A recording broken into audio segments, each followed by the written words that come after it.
ನಮಸ್ತೆ ಸ್ನೇಹಿತರೆ, ಆರೋಗ್ಯದ ಅಡುಗೆಗೆ ನಿಮ್ಮೆಲ್ಲರಿಗೂ ಸ್ವಾಗತ. ಬನ್ನಿ ಇವತ್ತು ಮೆಂತ್ಯ ಮುದ್ದೆ ಮಾಡೋದು ಹೇಗೆ ಅಂತ ಹೇಳ್ಕೊಡ್ತೀನಿ. ಆರೋಗ್ಯಕ್ಕಂತೂ ತುಂಬ ಒಳ್ಳೆಯದು.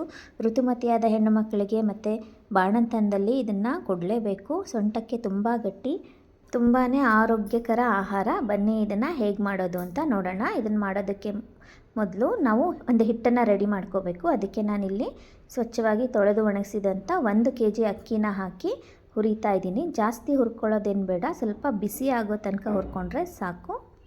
ಸಣ್ಣ ಉರಿ ಇಟ್ಕೊಂಡು ಹುರ್ಕೊಳ್ಳಿ. ನೋಡಿ, ಅಕ್ಕಿನ ಮುಟ್ಟಿ ನೋಡಿದ್ರೆ ಬಿಸಿ ಆಗಬೇಕು, ಕೈಯಲ್ಲಿ ಬಿಸಿ ಆಗಬೇಕು, ಅಲ್ಲಿ ತನಕ ಹುರ್ಕೊಳ್ಳಿ. ಒಂದು 5 ರಿಂದ 6 ನಿಮಿಷ ಹಿಡಿಬೋದು ಅಷ್ಟೇ. ಅಕ್ಕಿ ಹುರಿಯೋದಕ್ಕೇನು ಜಾಸ್ತಿ ಸಮಯ ಬೇಕಾಗೋದಿಲ್ಲ. ನೋಡಿ ಆಗಿದೆ. ಇವಾಗ ಇದನ್ನು ತೆಗಿತಾ ಇದ್ದೀನಿ ನಾನು.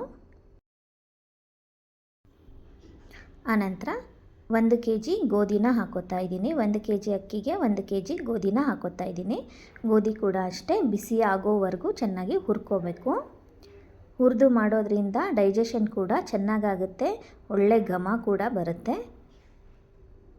ಮತ್ತು ಮುದ್ದೆ ಮಾಡುವಾಗ ಹಿಟ್ಟು ಗಂಟಾಗೋದಿಲ್ಲ.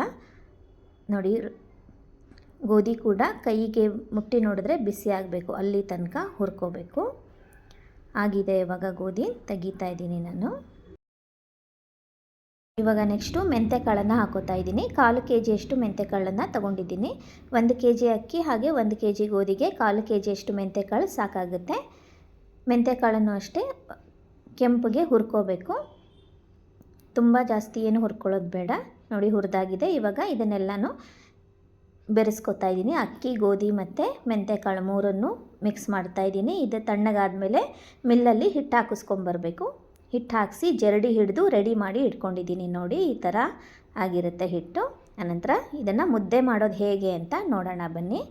ಇವಾಗ ನಾನು ಮುದ್ದೆ ಮಾಡೋದಕ್ಕೆ ಒಂದು ಪಾತ್ರೆಗೆ 2 ಲೋಟದಷ್ಟು ನೀರನ್ನು ಹಾಕೋತಾ ಇದ್ದೀನಿ. ಯಾವ ಲೋಟದಲ್ಲಿ ಹಿಟ್ಟನ್ನು ತಗೋತೀವೋ ಅದೇ ಲೋಟದಲ್ಲಿ ನೀರನ್ನು ಹಾಕೋತಾ ಇದ್ದೀನಿ. ನಾನು 1 ಲೋಟ ಹಿಟ್ಟನ್ನು ತಗೋತಾ ಇದ್ದೀನಿ, ಅದಕ್ಕೆ 2 ಲೋಟ ನೀರನ್ನು ಹಾಕ್ತಾ ಇದ್ದೀನಿ.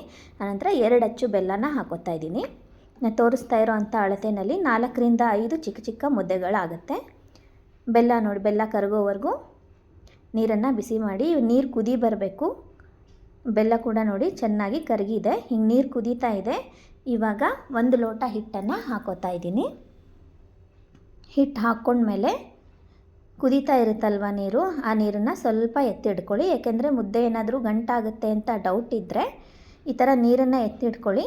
ನೀರನ್ನು ಎತ್ತಿಟ್ಕೊಂಡು ಮುದ್ದೆ ಗಟಾಯಿಸಿದ ಮೇಲೆ ಮತ್ತೆ ಈ ನೀರನ್ನು ಸೇರಿಸಿ ಗಟಾಯಿಸಿದರೆ ಮೆತ್ತಗೂ ಬರುತ್ತೆ, ಗಂಟು ಕೂಡ ಆಗೋದಿಲ್ಲ. ಇವಾಗ ನೋಡಿ, ಒಂದು 15 ನಿಮಿಷ ಹಾಗೆ ಬೇಯೋದಕ್ಕೆ ಬಿಟ್ಟಿದ್ದೀನಿ. ಒಂದು 15 ನಿಮಿಷ ಆದಮೇಲೆ ಮುದ್ದೆ ಕೋಲಲ್ಲಿ ಚೆನ್ನಾಗಿ ತಿರುಗಿಸ್ತಾ ಇದ್ದೀನಿ. ರಾಗಿ ಮುದ್ದೆ ಎಲ್ಲ ಹೇಗೆ ಮಾಡ್ತೀವೋ ಅದೇ ಥರ ಇದನ್ನು ಗೊಟಾಯಿಸ್ಕೋಬೇಕು. ಚೆನ್ನಾಗಿ ಸ್ಮ್ಯಾಶ್ ಮಾಡ್ತಾಯಿದ್ದೀನಿ. ಚೆನ್ನಾಗಿ ಗೊಟಾಯಿಸ್ಬೇಕು, ಆವಾಗ ಮುದ್ದೆ ಬಾಯಲ್ಲಿಟ್ಟರೆ ಕರಗುತ್ತೆ. ಅಷ್ಟು ಸ್ಮೂತಾಗಿ ಬರಬೇಕು, ಅಲ್ಲಿ ತನಕನೂ ಚೆನ್ನಾಗಿ ಗೊಟಾಯಿಸ್ತಾನೆ ಇರಬೇಕು. ನೋಡಿ ಇಷ್ಟು ಮೆತ್ತಗಾಗಬೇಕು, ಅಲ್ಲಿವರೆಗೂ ಗೊಟಾಯಿಸ್ಬೇಕು. ಆನಂತರ ನಾವು ಸ್ವಲ್ಪ ನೀರನ್ನು ತೆಗೆದಿಟ್ಟಿದ್ವಲ್ಲ, ಅದನ್ನು ಇದಕ್ಕೆ ಸೇರಿಸ್ಕೋಬೇಕು.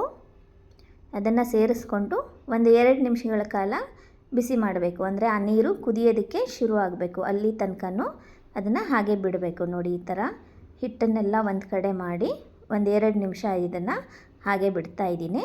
2 ನಿಮಿಷ ಆಗಿದೆ. ಇವಾಗ ಮತ್ತೆ ಚೆನ್ನಾಗಿ ಗೊಟಾಯಿಸ್ಕೊಂಡ್ರೆ ಮುದ್ದೆ ತುಂಬ ಮೆತ್ತಗೆ ಸಾಫ್ಟಾಗಿ ಬರುತ್ತೆ.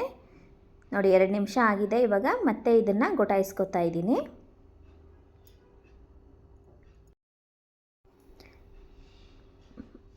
ಮತ್ತೆ ನೋಡಿ ಈ ಥರ ಚೆನ್ನಾಗಿ ಗೊಟಾಯಿಸಬೇಕು. ಆರೋಗ್ಯಕ್ಕಂತೂ ತುಂಬ ಒಳ್ಳೆಯದು, ಸೊಂಟಕ್ಕಂತೂ ತುಂಬ ಗಟ್ಟಿ ಇದು ಮೆಂತ್ಯಕಾಳು ಮತ್ತು ಅಕ್ಕಿ ಗೋಧಿ ಮಿಕ್ಸ್ ಮಾಡಿರೋದ್ರಿಂದ. ತುಂಬ ನಿಶಕ್ತಿ ಇರೋರಿಗೆ, ಬ್ಲಡ್ ಎಲ್ಲ ಕಡಿಮೆ ಇರೋರು ವಾರಕ್ಕೆ 2 ದಿನನಾದರೂ ಇದನ್ನು ಮಾಡ್ಕೊಂಡು ತಿನ್ನೋದ್ರಿಂದ ಒಳ್ಳೆ ಶಕ್ತಿವಂತರಾಗ್ತಾರೆ. ತುಂಬ ಸುಲಭ ಕೂಡ ಮಾಡೋದು, ತುಂಬ ರುಚಿಯಾಗಿ ಕೂಡ ಇರುತ್ತೆ. ಇವಾಗ ನೋಡಿ ಮೆತ್ತಗಾಗಿದೆ ಹಿಟ್ಟು, ಮುದ್ದೆ ಕಟ್ಟೋದಕ್ಕೆ ರೆಡಿಯಾಗಿದೆ. ಇದನ್ನು ಇವಾಗ ನಾನು ಮುದ್ದೆ ಕಟ್ತಾ ಇದ್ದೀನಿ. ನೋಡಿ ಈ ಥರ ಕಟ್ಬಿಟ್ಟು ಮಧ್ಯದಲ್ಲಿ ಹೋಲ್ ಮಾಡಿ ತುಪ್ಪ ಹಾಕ್ಕೊಂಡು ತಿನ್ನೋದು. ತುಪ್ಪದ ಜೊತೆಯಲ್ಲೇ ತಿನ್ನಬೇಕು ಇದನ್ನು, ಅವಾಗೆ ತುಂಬ ರುಚಿ. ನೀವು ಈ ವಿಧಾನದಲ್ಲಿ ಒಂದು ಸಾರಿ ಪ್ರಯತ್ನ ಮಾಡಿ ರುಚಿ ಹೇಗೆ ಬಂತು ಅಂತ ಕಮೆಂಟ್ಸ್ ಮಾಡಿ ಹೇಳೋದನ್ನು ಮಾತ್ರ ಮರಿಬೇಡಿ. ಇದೇ ಥರದ ಆರೋಗ್ಯಕರ ಅಡುಗೆಗಳಿಗಾಗಿ ನನ್ನ ಚಾನಲನ್ನು ಸಬ್ಸ್ಕ್ರೈಬ್ ಮಾಡಿ. ಮತ್ತೆ ಇನ್ನೊಂದು ಆರೋಗ್ಯದ ಅಡುಗೆಯೊಂದಿಗೆ ನಿಮ್ಮನ್ನೆಲ್ಲ ಭೇಟಿಯಾಗ್ತೀನಿ. ಅಲ್ಲಿವರೆಗೂ ನಮಸ್ಕಾರ. ಈ ವಿಡಿಯೋ ನೋಡಿದ್ದಕ್ಕಾಗಿ ನಿಮ್ಮೆಲ್ಲರಿಗೂ ಧನ್ಯವಾದಗಳು.